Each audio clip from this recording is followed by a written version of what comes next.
සාදරයෙන් පිළිගන්නවා ඔයාලා හැමෝම ශාන්ස් ඇකඩමි YouTube channel එකට. ඉතින් ඔයාලා අදත් එකතු වෙලා ඉන්නේ මගේ YouTube channel එකේ අලුත් වීඩියෝ එකක් එක්ක. අපි මේ වීඩියෝ එකෙන් කරන්න බලාපොරොත්තු වෙන්නේ සරලරේඛීය චලිතය පාඩමේ ප්‍රශ්නයකට මුහුණ දෙන්නේ කොහොමද අපි මේ ප්‍රශ්න වලට උත්තර ලියද්දී අපි මොනවද මතක් කරගෙන ඉන්න ඕන තියරි මොනවද දැනගෙන ඉන්න ඕන තියරි කියන දේවල් තමයි මේ වීඩියෝ එකෙන් සාකච්ඡා කරන්න බලාපොරොත්තු වෙන්නේ. ඉතින් මුලින්ම මතක් කරන්න කැමති ඔයාලා සරලරේඛීය චලිතයේ පාඩම මගෙන් ඉගෙනගෙන නැත්නම් මම මෙන්න මේ මෙතන ලින්ක් එක දානවා. ඔයාලා මේ ලින්ක් එකට ගිහිල්ලා මුලින්ම මේ වීඩියෝ එක බලලා සම්පූර්ණයෙන්ම පාඩම ඉගෙනගෙන ඊළඟට තමයි මේ ගැටළු සාකච්ඡා වීඩියෝ සීරීස් එකත් එක්ක සම්බන්ධ වෙන්න ඕනේ.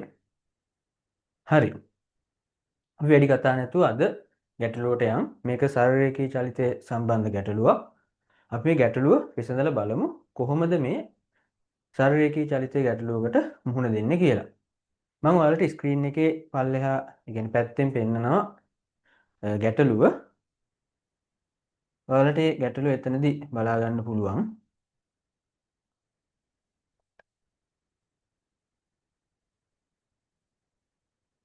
මම හිතනවා මේ පැත්තේ කෙරෝලේ ගැටලුව ඔයාලට පේනවා ඇති කියලා. අපි මේ ගැටලුව විසඳන්න උත්සාහ කරමු.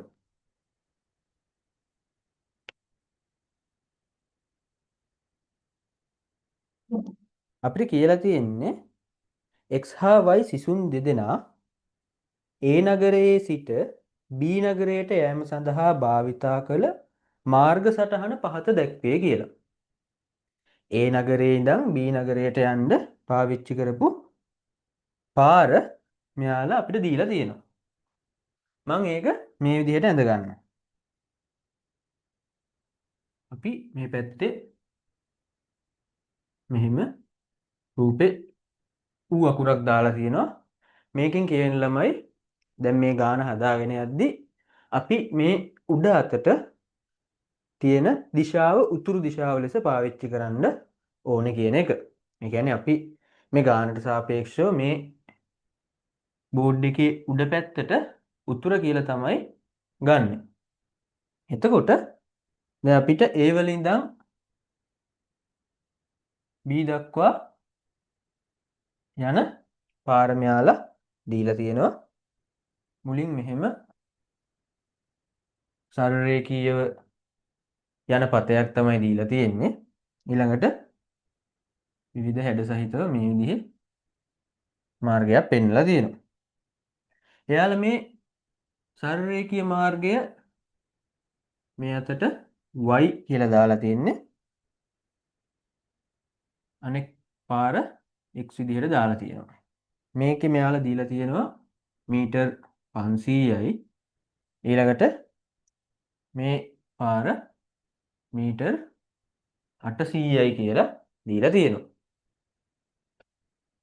අපෙන් අහනවා පළවෙනියටම ගමන් කළ දුර කොපමණද කියලා. දැන් ළමයි අහලා තියෙන්නේ දුරක් ගැන. දුර කියන්නේ දැන් අපිට භෞතික රාශි. අපි ගත්තාම භෞතික රාශි වර්ග කීයක් තියෙනවද? භෞතික රාශි අපි බෙදලා තියෙනවා වර්ග දෙකකට. ඒ කියන්නේ මුලින්ම දෛශික රාශි විදිහටත් දෛශික රාශි ඊළඟට අදිශ රාශි විදිහටත් අපි භෞතික රාශි කොටස් දෙකකට වෙන් කරලා තියෙනවා. මෙතනදී දෛශික රාශියක් කියන්නේ විශාලත්වයක් සහ නිශ්චිත දිශාවක් පවතින රාශි. එතකොට අදිශ රාශි කියලා අපි පැහැදිලි කරන්නේ විශාලත්වයක් තිබ්බට නිශ්චිත දිශාවක් පවතින්නේ නැති රාශි. දැන් මෙතනදී අපේ පළවෙනි කොටසෙන් අහලා තියෙන්නේ මේ x ගමන් කළ දුර කොපමණද කියලා. x ගමන් කළ දුර කොපමණද කියලා තමයි අපෙන් මුලින් අහන්නේ. එතකොට දැන් x කියන්නේ මෙන්න මේ පාර. මෙන්න මෙයා තමා x. x ගමන් කළ දුර අහනවා මුලින්. x ගමන් කළ දුර.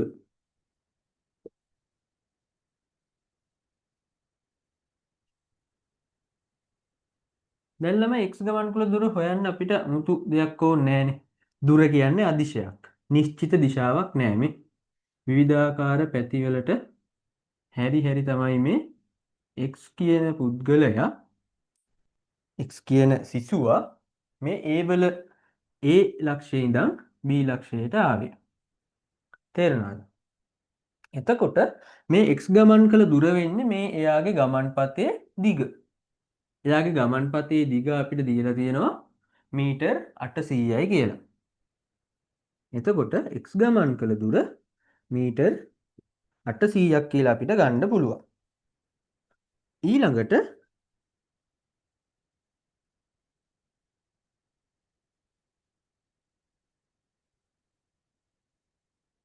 x ගේ විස්ථාපනය අහනවා.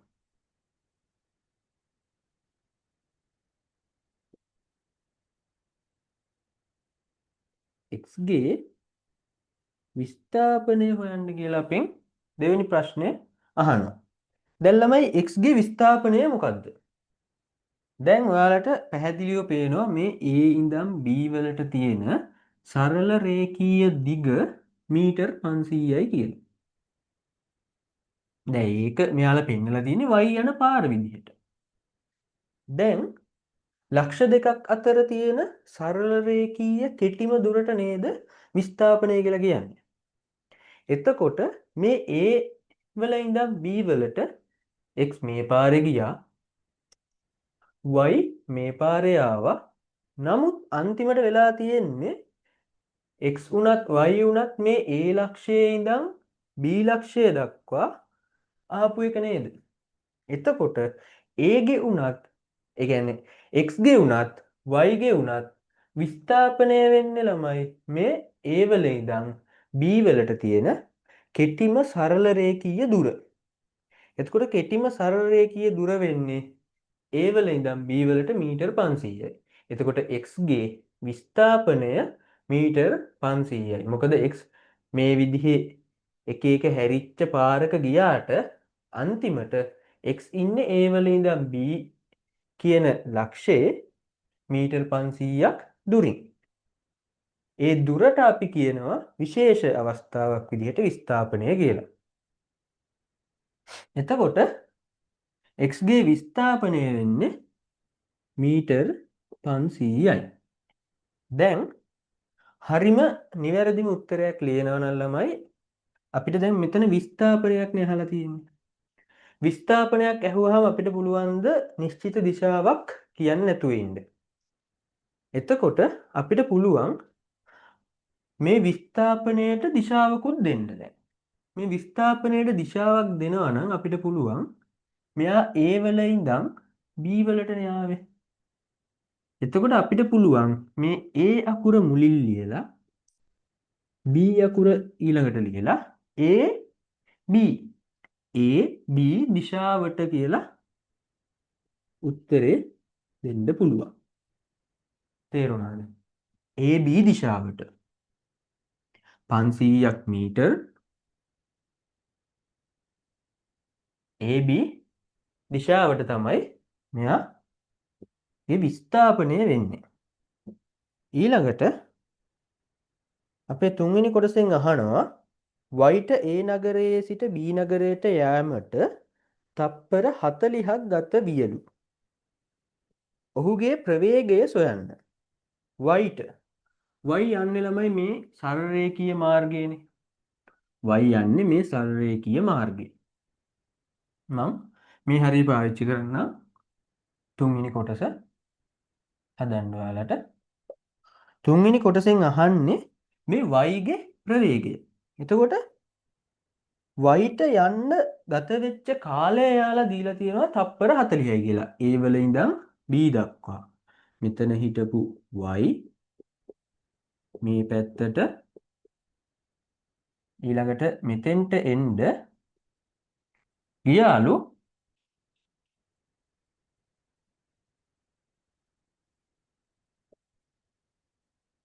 කාලය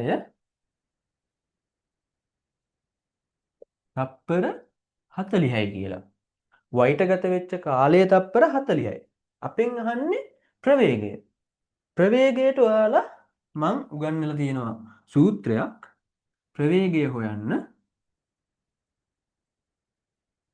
මේ විදිහට අපිට පුළුවන් විස්ථාපන වෙනස ගත වෙච්ච කාලයෙන් බෙදන්න. විස්ථාපන වෙනස ගත වූ කාලයෙන් බෙදලා පුළුවන් අපිට යම්කිසි පුද්ගලයෙක් ගමන් කළ ප්‍රවේගය සොයන්න. වාහනයක් වුණත් පුද්ගලයෙක් වුණත් කුමන ආකාරයේ චලිතය වන වස්තුවක් වුණත් අපිට පුළුවන් මෙන්න මේ සමීකරණය දාලා ඒ වස්තුවේ ප්‍රවේගය හොයාගන්න. දැන් මෙයාගේ විස්ථාපනය වෙලා තියෙන්නේ කොච්චරක්ද? විස්ථාපනයගේ මීටර් 500යි. මීටර් 500 තමයි අපි මෙයාගේ විස්ථාපන වෙනස විදිහට දාන්නේ. ඊට පස්සේ එයාට ගත වෙච්ච කාලය තප්පර 40යි කියලා දීලා තියෙනවා. එතකොට අපිට ප්‍රවේගය එනවා 500 බෙදීම 40යි.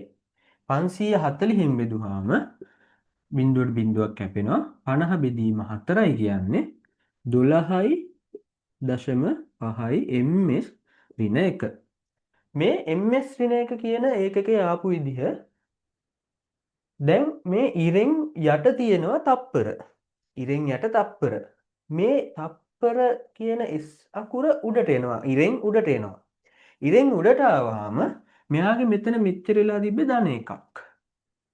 එයා ඉරෙන් උඩට එද්දී මෙයා මේ පැත්තට ඔහොම එද්දී ධන එක ඍණ එක වෙලා තමයි එන්නේ ඉරෙන් උඩට. ඉරෙන් උඩට එද්දී හෝ ඉරෙන් පල්ලෙහාට එද්දී එයාගේ මෙච්චර වෙලා තිබ්බ ලකුණ ප්‍රතිවිරුද්ධ ලකුණ බවට පත් වෙලා තමයි මෙතෙන්ට එන්නේ. එතකොට ප්‍රවේගයේ ඒකකය වෙන්නේ තප්පරයට මීටර. උත්තරේ 12.5 ms ඍණ 1යි. ඊළඟට අපෙන් අහනවා හතරවෙනි කොටස විදිහට එක්තරා වස්තුවක චලිතය සම්බන්ධ දුර කාලයත් සමග වෙනස් වීම පහත වගුවේ දැක්වේලු. එයාලා වගුවක් දීලා තියෙනවා. ඔයාලට ප්‍රශ්නේ මේකේ රෝලේ දාලා තියෙනවා. ඔයාලට පුළුවන් මේ ප්‍රශ්නේ බලාගෙනම මේ උත්තරයට එකතු වෙන්න. එතකොට දැන් මම හතරවෙනි කොටස හදන්න මෙන්න මේ සම්පූර්ණ කොටස අයින් කර ගන්නවා.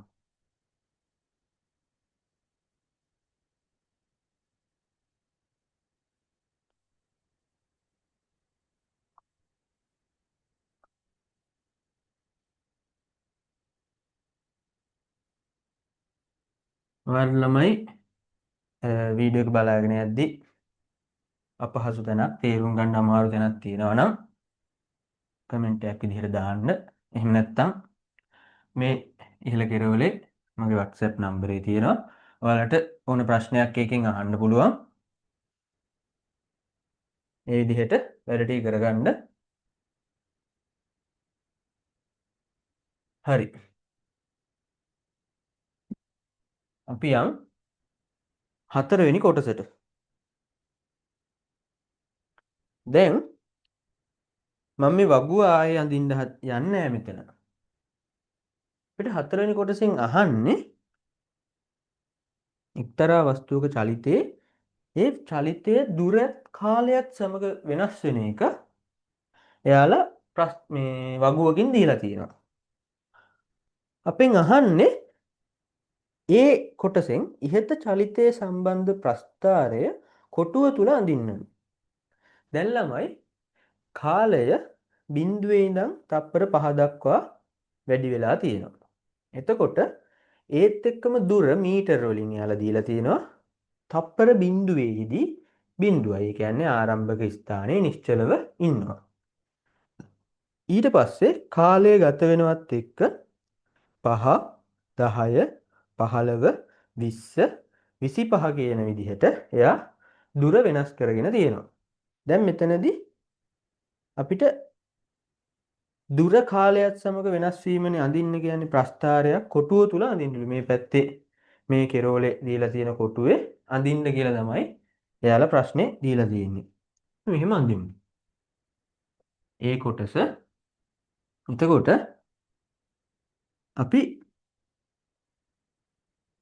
y අක්ෂය නැන්දා x අක්ෂය නැන්දා අපි y අක්ෂය ගන්නවා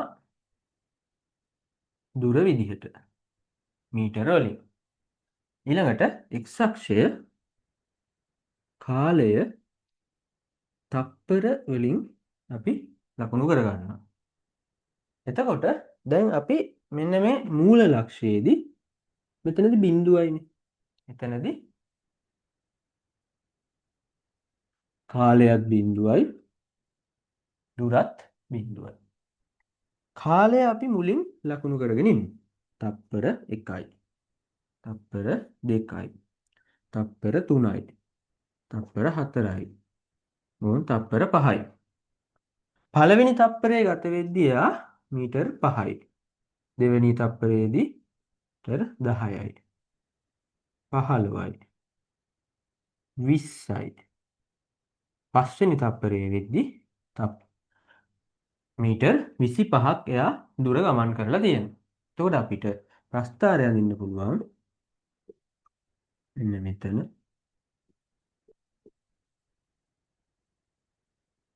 මෙතන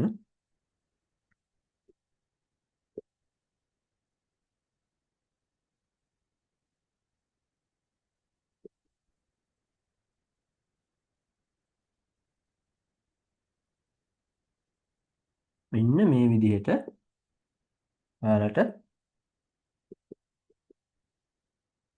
ප්‍රස්ථාරයකට යන්න පුළුවන්. අපි එතකොට ප්‍රස්ථාරය අඳින්න ඕනේ මෙන්න මේ මූල ලක්ෂයෙන් පටන් අරගෙන මේ අතට මේ විදිහට ප්‍රස්ථාරය ඇඳ ගන්න ඕනේ. පොඩ්ඩක් එහෙම යනවා චූට්ටක් එන්න ඕනේ y සමානයි mx ආකාරයේ ප්‍රස්ථාරයක්. මොකද කාලයත් සමග ඒකාකාරව තමයි මේ දුර වැඩි වෙලා තියෙන්නේ. සෑම තප්පරයකදීම මීටර් 5 ගානේ වැඩි වෙලා. තේරෙනවද? මේ විදිහේ ප්‍රස්ථාරයක් තමයි ඔයාලා උත්තරේ විදිහට අඳින්න ඕනේ. ඊළඟට B කොටසෙන් අහනවා අපිට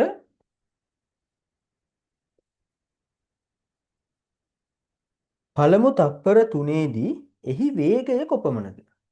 දැන් පළවෙනි තප්පර 3 1 2 3 මෙතෙන්ට. මෙතෙන්ට එද්දි මෙයාගේ වේගය කීයද කියලා අහනවා. එතෙන්ට එද්දි එයා ගමන් කරලා තියෙන දුර කීයද? මේ 3ට අනුරූපව තියෙන දුර වෙන්නේ මීටර් 15. වේගයට ඔයාලට මම සමීකරණය ඉගෙනුවා. වේගය සමානයි දුර බෙදීම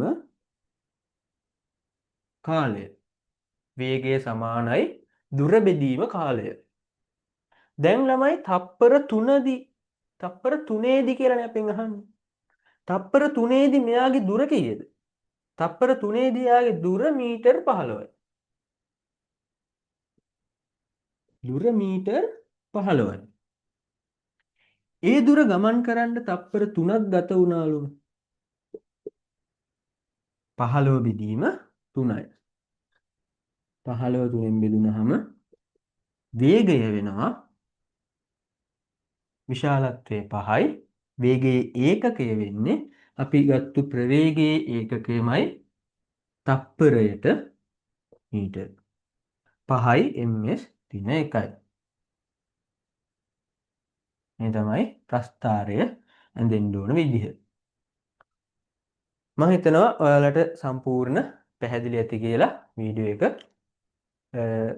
සම්පූර්ණ චලිත සරලරේඛීය චලිතය සම්බන්ධ ගානක් ස්ට්‍රක්චර්ඩ් ගානක් විදිහට තමයි මේක ඔයාලට එන්නේ. මොනවා හරි අඩුපාඩුවක් තේරුම් නැති තැනක් තියෙනවා නම් කමෙන්ට් එකක් දාන්න. එහෙම නැත්නම් මේ කෙරෝලේ මගේ WhatsApp නම්බර් එක තියෙනවා. ඔයාලට ඕන වෙලාවක මැසේජ් එකක් දාලා අහන්න පුළුවන්. මේ මම උගන්වන දේවල් සම්බන්ධව නොතේරෙන දේවල් තියෙනවා නම් ඔයාලට පුළුවන් අහන්න ඕන දෙයක්. හරි එහෙනම් අදට අපි මෙතනින් මේ වීඩියෝ එක නවත්තමු. තාමත් ඔයා chance academy YouTube channel එක subscribe කරලා නැත්නම් subscribe කරලා bell icon එක click කරලා notification on කරලා තියාගන්න. මොකද එතකොට තමයි ඔයාලට මම වීඩියෝ එකක් අප්ලෝඩ් කරපු ගමන් notification එකක් විදිහට ඔයාලට ඔයාලගේ ෆෝන් එකට එහෙම නැත්නම් laptop එකට ඔයාලගේ ඕනම device එකකට ගෙන්න ගන්න පුළුවන් වෙන්නේ. හරි එහෙනම් හැමෝටම ජය වේවා.